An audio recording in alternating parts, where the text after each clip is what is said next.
18 novembre 1986. Ce dos est devenu une telle misère déchirante.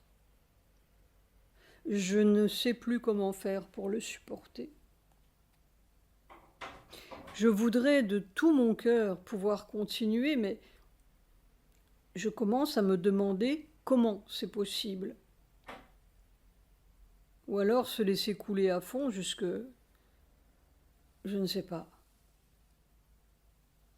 Dès que j'arrête la concentration, la misère ne déchire plus. Elle est là, mais c'est simplement une douleur assez constante, mais enfin on supporte. Donc, ce sont ces fichus nerfs qui font toute l'obstruction. 19 novembre 1986. L'abominable saccage à la porte de Land's End. Cette humanité, entre guillemets, là, est tout à fait indigne de régner sur la terre. Le temps presse. Après-midi. Maintenant, ce volcan d'en haut, ce n'est même plus vague après vague, mais une masse continue qui descend sans arrêt et, pourrait-on dire, de minute en minute, plus massive en lettres capitales. C'est inimaginable. Il n'y a que la grâce suprême qui vous fait supporter ça dans une espèce d'annulation totale. 20 novembre 1986. Les vannes sont ouvertes. 21 novembre 1986. Vision. Ce matin, juste avant de me réveiller, j'ai vu une drôle de chose. Je ne sais pas d'où je venais, je voulais rentrer chez moi, je suppose. Et j'étais pressée parce que je craignais de manquer le train pour rentrer. Je me hâtais donc vers le comptoir où l'on vend les billets ou les tickets de train, et j'ai posé sur le comptoir ce que je tenais sous le bras ou dans les bras, afin d'avoir les mains plus libres. Et c'était un bébé. Je me suis aperçue que ce quelque chose que je tenais sous le bras était un bébé. Je l'ai posé sur le comptoir, les fesses posées sur le comptoir, et son corps était un peu penché en avant, comme s'il dormait. Je le tenais par la taille. Et cela me rappelait un peu mère quand elle avait les yeux clos et le dos penché en avant. Mais un tout petit bébé. Il avait l'air blanc autant que j'ai pu voir, mais tout formé. J'ai même l'impression qu'il avait des cheveux. Je ramenais un bébé chez moi. Et cela m'avait l'air tout habituel et normal et même un peu encombrant. La surprise était pour ce moi, entre guillemets, qui regarde moi, mais pas pour le moi en action qui trouvait tout naturel d'avoir ce bébé sous le bras et était pressé d'acheter son ticket. Il y avait même une chose amusante. Je demandais à la dame du comptoir un ticket de première et elle m'a répondu « Il n'y a pas de première, vous êtes les premiers. » C'est humoristique, non? Comme quelqu'un que je connais. Après-midi. Le soleil d'en haut est en train d'entrer dans la terre. Lu ce matin. The Hindu, 20 novembre. La police française craint de nouvelles attaques terroristes. Londres, 19 novembre. Les autorités françaises se préparent à une nouvelle vague d'attentats terroristes. La police qui mène l'enquête sur l'assassinat, lundi, de Georges Besse, présidente de la firme automobile Renault, affirme qu'elle savait depuis plusieurs jours que la vie d'un éminent industriel français était menacée par les terroristes. Elle assure qu'une personnalité française de premier plan s'était vue octroyer une protection spéciale suite à cette menace, mais pas Besse, âgé de 58 ans, qui avait, par principe, refusé tout dispositif de sécurité personnelle. La police craint que le meurtre de M. Besse ne soit un prélude à une nouvelle vague d'attentats par le groupe d'extrême gauche Action Directe contre les membres de la classe patronale. Mardi, Action Directe a revendiqué l'attentat et l'on pense que celui-ci a été perpétré par 2 jeunes femmes appartenant au groupe. Il y a 18 mois, la police française a dressé une liste comprenant les noms de 452 politiciens, militaires, hommes de loi et industriels susceptibles de devenir la cible des euroterroristes.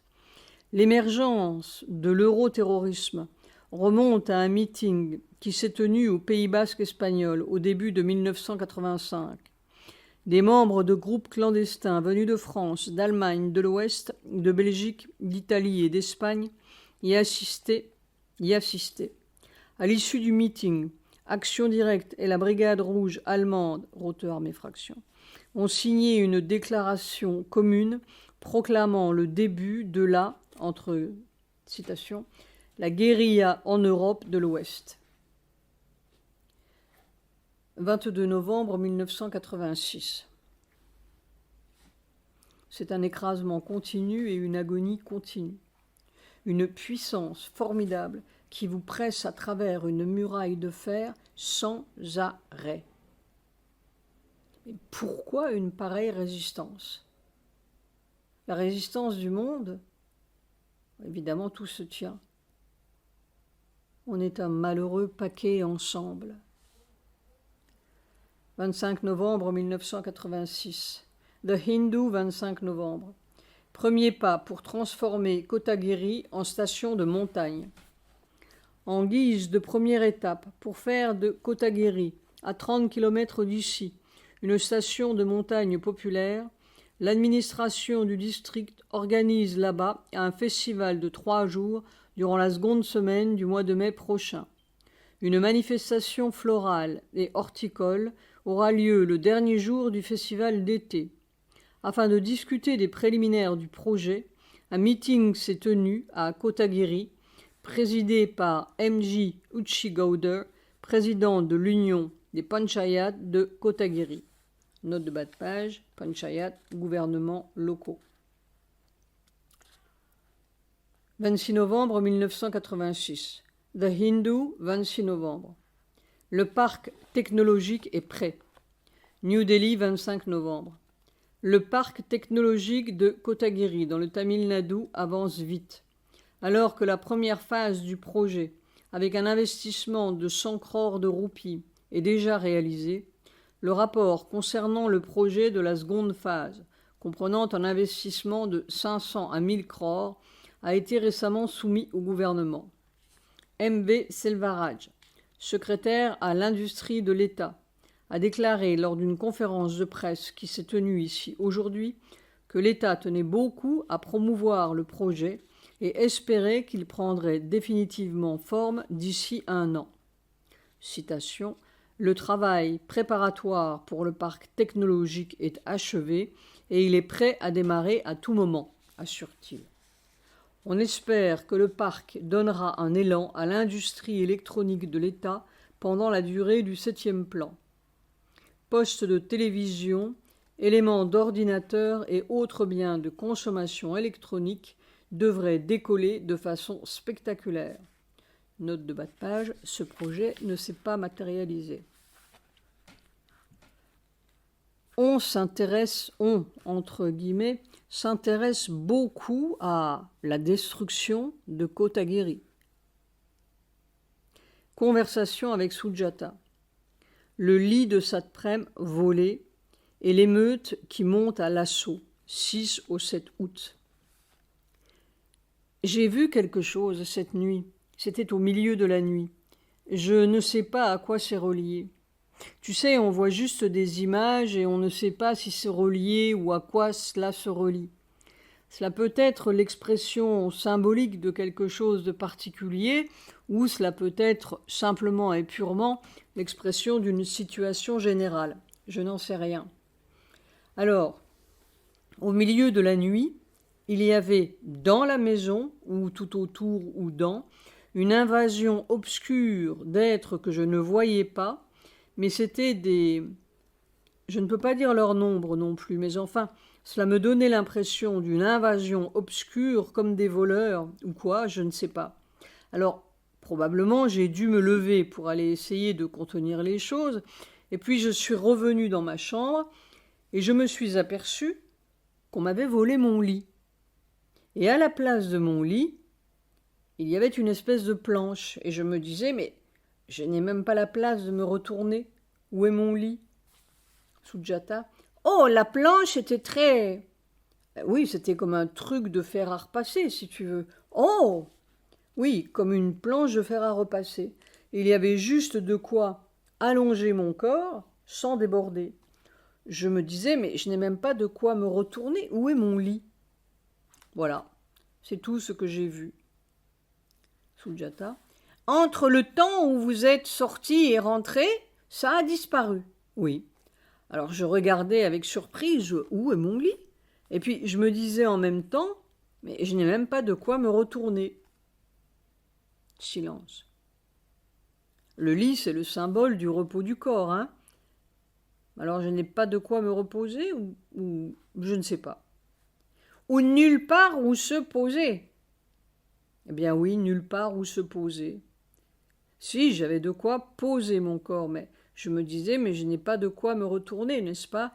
C'était comme une planche de fer à repasser, je ne suis pas gros, mais qui était encore à peine aussi large que la largeur de mon corps, et pas plus longue, c'est-à-dire quelque chose de très inconfortable.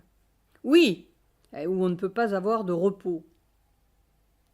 C'est vraiment cette invasion du dehors qui rétrécit tout.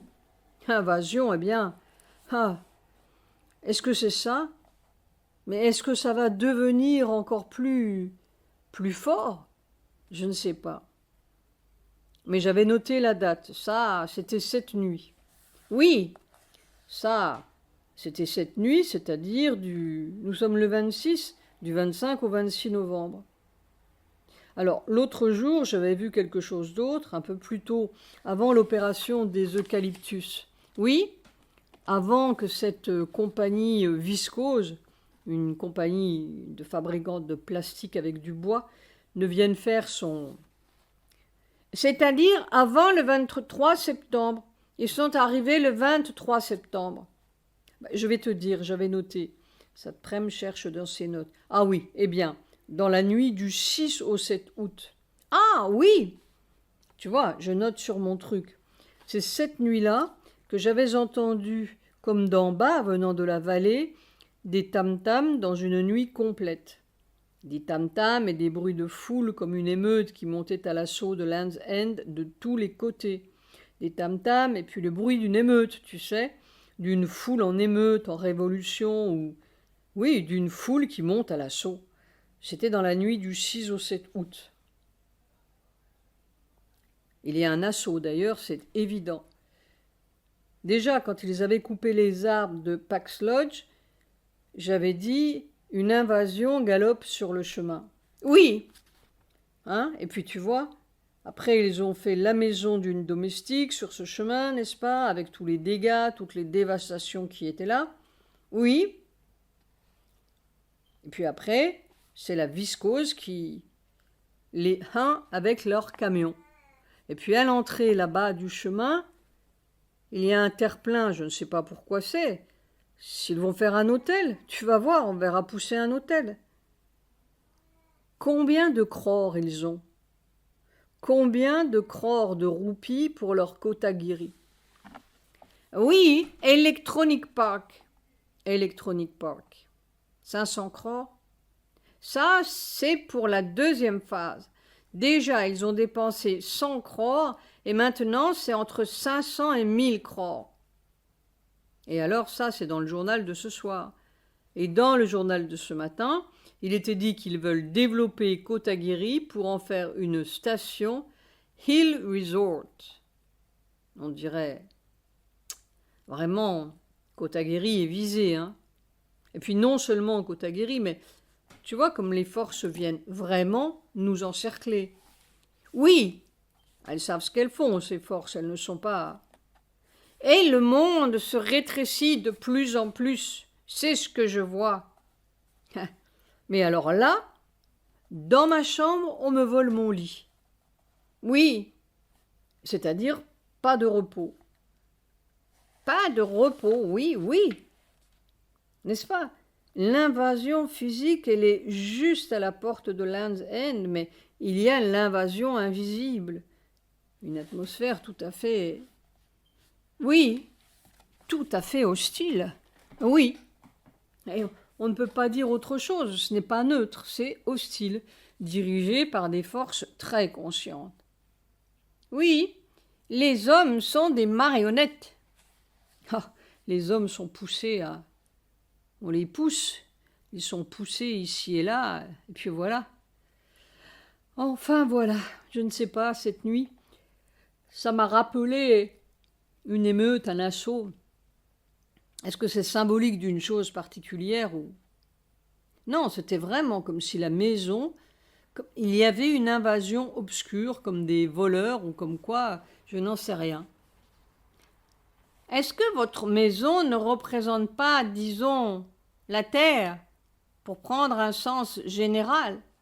Non, ça représente un coin où il y a un effort matériel humain pour autre chose. C'est un endroit symbolique du lieu où, au moins une, il y en a peut-être d'autres, point d'interrogation, une aspiration matérielle est là. Et l'aspiration matérielle, c'est l'aspiration de la terre, n'est-ce pas? Oui, ce n'est pas l'aspiration de Satrem. Non, c'est l'aspiration de la terre qui étouffe, qui est étranglée, empoisonnée, polluée, violée, torturée de toutes les façons. Elle crie, la terre. On la sent crier autour de Land's End. Oui, c'est blessé, n'est-ce pas? Et ça continue, ce n'est pas fini. Silence. Mais l'autre jour, quand tu m'as raconté cette vision des robots, tu m'as dit que tu avais vu, avant ces robots, tu avais vu leur écran. C'était avant qu'ils ne s'en aperçoivent que tu avais vu sur l'écran cette tache rouge qui arrivait à une vitesse fantastique, qui s'approchait. Oui, mais tu l'avais vu avant eux. Avant qu'ils ne s'en aperçoivent. Oui. Et cette tache rouge, c'était rouge comment? C'était vraiment un rouge, comme disons votre infrarouge. Oui, oui. Un peu comme ça, oui, infrarouge, qui s'approchait à toute vitesse. Ah oui. Évidemment, ces forces sont désespérées, n'est-ce pas? Elles sentent bien que les choses se font pour les détruire, pour les déraciner, n'est-ce pas? Elles sentent, elles savent. Mais souviens-toi de ce que la Soura avait dit à Mère. Oui, je sais bien que mon heure est finie, mais avant de partir, je ferai autant de dégâts que possible. Eh bien, il en a fait du dégât. Les choses se précipitent. Je suis sûr que cette chose rouge que tu as vue arriver à toute vitesse, c'est une puissance divine. Les choses vont à toute vitesse, mais comment ça basculera? Mais il n'y a aucun doute. La simple logique extérieure. Quand on voit la colonie de Harijan qui sont à 50 mètres de nous, qui se développent comme ça et partout, tout ce qui éclate, la logique inéluctable, c'est eux ou nous. Nous, c'est-à-dire ce que nous représentons, ou bien la foule. C'est-à-dire l'obscurité totale. La foule, l'obscurité totale, la grande obscurité, O majuscule, c'est la foule ou nous, c'est l'un ou l'autre. Ça, c'est dans la logique simplement extérieure. Quand on a vu grandir les choses depuis 8 ans que nous sommes ici, oh oui, la logique nous donne encore quelques années. La logique extérieure, simplement, nous donne encore quelques années, peut-être 2-3 ans. Matériellement, je veux dire extérieurement. Vous croyez encore 2-3 ans? Non, non, simplement sur le plan matériel des forces. étant ce qu'elles sont maintenant. Mais les forces invisibles sont beaucoup plus enragées que les forces visibles, n'est-ce pas? Et elles ne vont pas laisser ces petites marionnettes visibles, elles ne vont pas les laisser sans rien faire. Je ne sais pas pourquoi, je n'ai pas l'impression que nous ayons encore 2-3 ans. Mais je ne sens pas du tout que j'ai 2-3 ans, moi. Personnellement, je ne le sens pas du tout. Mais je parle selon une logique extérieure qui pourrait dire « Oh, peut-être 2-3 ans ». Moi, je mets quelques mois. Quelques mois, oui. Et puis, je le vois bien dans mon propre corps. C'est eux ou nous. Nous, c'est-à-dire ce que nous représentons, l'aspiration que nous représentons, l'effort terrestre ou l'effort humain que nous représentons. L'effort humain pour se dépasser, pour sortir de cette misère atroce. Enfin voilà, je n'ai plus de lit.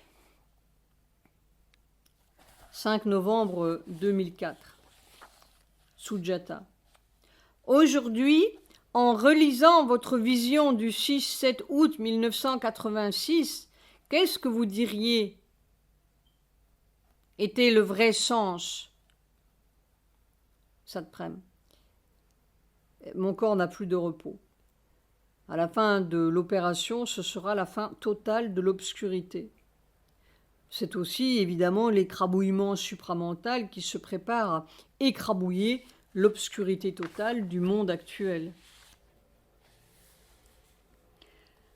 29 novembre 1986. Si quelqu'un venait m'offrir demain le mantra de la vie, le pouvoir de redevenir jeune, beau, fort, sans névralgie, dans ce même système humain, je l'enverrai se faire pendre ailleurs. C'est encore la mort qui joue avec elle-même et à faire ses petits cadeaux au sein de son système mensonger. C'est la mort qui rajeunit. Le système, entre guillemets, de Sri Aurobindo et de Mère est pur en lettres capitales. Il n'y a pas besoin d'avoir le mantra de la vie, parce que c'est la vie, en majuscule, même, automatique et simple. Il n'y a pas besoin d'avoir de pouvoir merveilleux, parce que c'est le pouvoir même, automatique et simple et pur. C'est le système, entre guillemets, suprême. Le système du suprême, sans truc, sans farce au bout, sans contraire malheureux, sans tous ces faux pouvoirs de la mort. Elle tombe et il n'y a plus besoin de pouvoir du tout. C'est tout là, en lettres capitales. Nous nous trompons toujours. Nous ne sommes pas dans la vie, entre guillemets, cherchant à ne pas mourir, nous sommes dans la mort. Et nous cherchons la vie qui n'est pas encore. Millimètre par millimètre. Ma douce retrouve cet agenda du 21 avril 1965. Quand un corps aura suffisamment d'étoffe, il se peut très bien qu'il y ait une descente brusque d'une forme supramentale. De même, quand le passage de l'animal à l'homme a été suffisant, il y a eu une descente mentale de la création humaine. 2 êtres, masculin et féminin. C'est ce que je n'arrête pas de dire et de sentir. Il faut que le passage soit suffisant. Il faut frayer le passage de Mère. Alors, elle viendra dans son corps nouveau et toute cette obscurité O majuscule sera balayée. 30 novembre 1986. Plus je m'approche de la cellule pure, entre guillemets, le corps tel qu'il est, plus, semble-t-il, un torrent de connaissances afflue de partout. Connaissance du monde, des êtres, des forces, des réalités qui font marcher les pays ou les opposent. tout le jeu devient clair, vécu. Comme si tout se passait dans le corps. Mais en même temps, je vois bien la futilité de dire les choses. Un exemple individuel. Il y a un mois, la nuit, mon corps se reposait bien sur une grande pelouse verte, c'était rafraîchissant. Et subitement, j'ai été tiré de là, c'est-à-dire que je me suis réveillé brusquement en criant « Pierre, Pierre !» comme quand il va arriver un accident. Note de bas de page, un détail amusant, entre guillemets, mais interrogatif. Lorsque je me suis réveillé brusquement, j'ai vu mon corps étendu sur cette pelouse rafraîchissante. Et je me suis vu aussitôt ramasser près de moi l'aimant que je pose d'habitude sur l'endroit le plus névralgique de mon épaule. Je ramassais ma douleur. Point d'exclamation entre parenthèses. Quand la conscience du corps est de l'autre côté de la muraille, entre guillemets, elle n'a plus de douleur et elle est partout. C'est cette muraille de mensonge et de mort que le corps doit traverser. Ce sera la vie nouvelle. Toc, toc, toc. Toc, toc, toc. On n'y est pas encore. Quand Sri Aurobindo parlait d'une nouvelle nature physique, c'est cela qu'il voulait dire ? Une jolie pelouse terrestre sans douleur.